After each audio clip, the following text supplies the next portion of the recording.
Drink your coffee, read your sports, listen to the Dream Report. Let pour it pour. 3 things happen this week that will fundamentally alter how you write your next appraisal report. Most appraisers will not even notice until their work gets challenged by a client who reads the news. Welcome to the Dream Report for Monday morning, April 13th, 2026. I am Marcus. And I am Dana.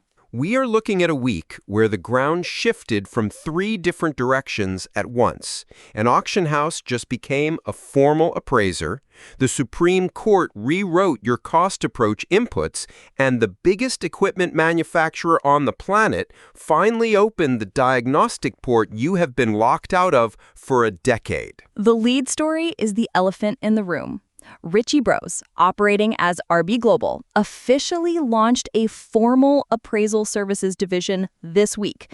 They are staffing up with ASA credentialed appraisers and pushing fully USPAP-compliant reports. They are offering the full suite to the market: fair market value, forced liquidation, orderly liquidation, net forced. This is the company with the largest equipment transaction database in the world, stepping directly into the lane of independent equipment appraisers. The tension here is obvious to anyone who's been in this business for more than a minute. They have an absolute data advantage with millions of historical auction results backing their numbers, but they also have a glaring conflict of interest since they sell the exact iron they are appraising. Exactly. It comes down to independence versus scale.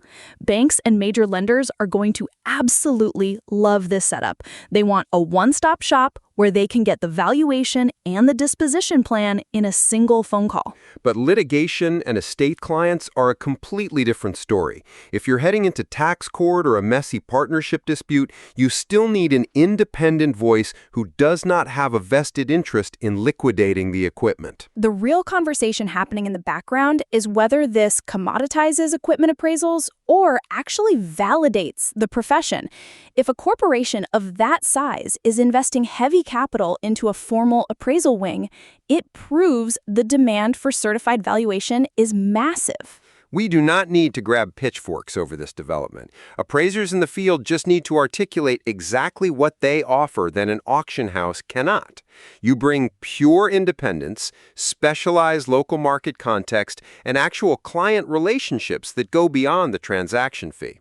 Speaking of local context, your replacement cost numbers just got scrambled.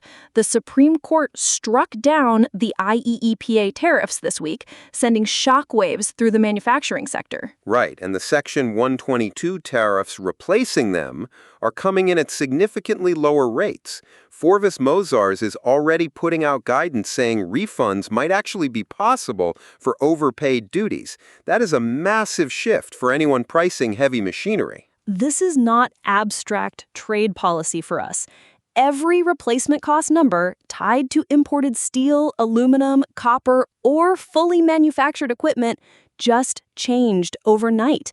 If you're not adjusting for this, your reports are already outdated. Think about the reports you filed in the first quarter of 2026. If you appraised a Cat excavator last month and your replacement cost new included those 25% tariff surcharges on imported components, that number is completely wrong to them. Appraisers who rely heavily on the cost approach need to revisit their inputs immediately.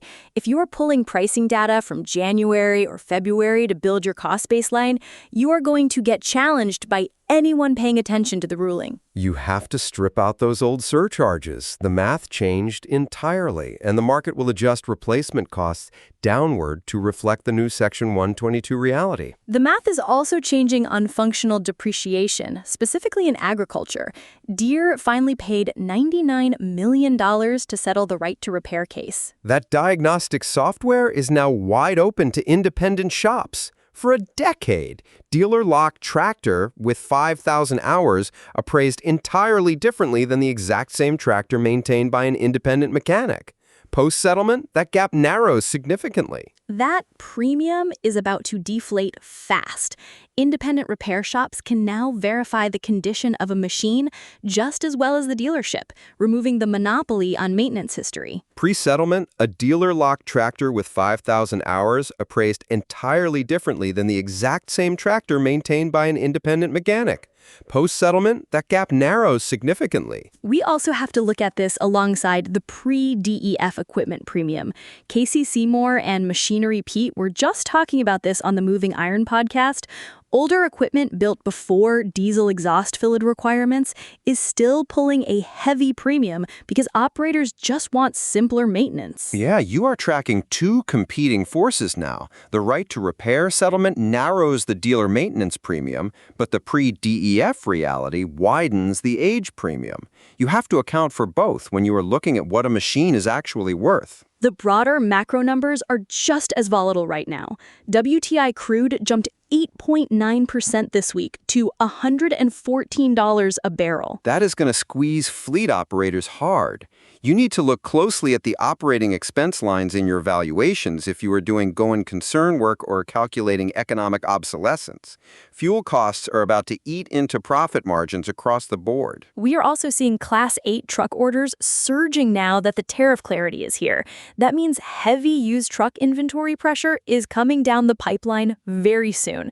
When those new trucks deliver, the secondary market is going to flood. Used construction equipment values are already trending down, while medium-duty trucks are holding steady. The market is not moving in one direction anymore. It is fracturing, and your comps absolutely need to reflect that specific equipment category reality. The thread connecting all four of these stories is simple.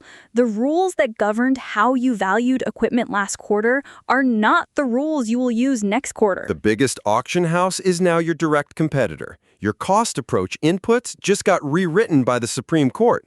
The repair premium is deflating in real time. And the macro environment is splitting into distinct winners and losers. The appraisers who update their methodologies fastest are the ones who win. Know your market, update your inputs, and keep your independence clear. We will talk to you next week.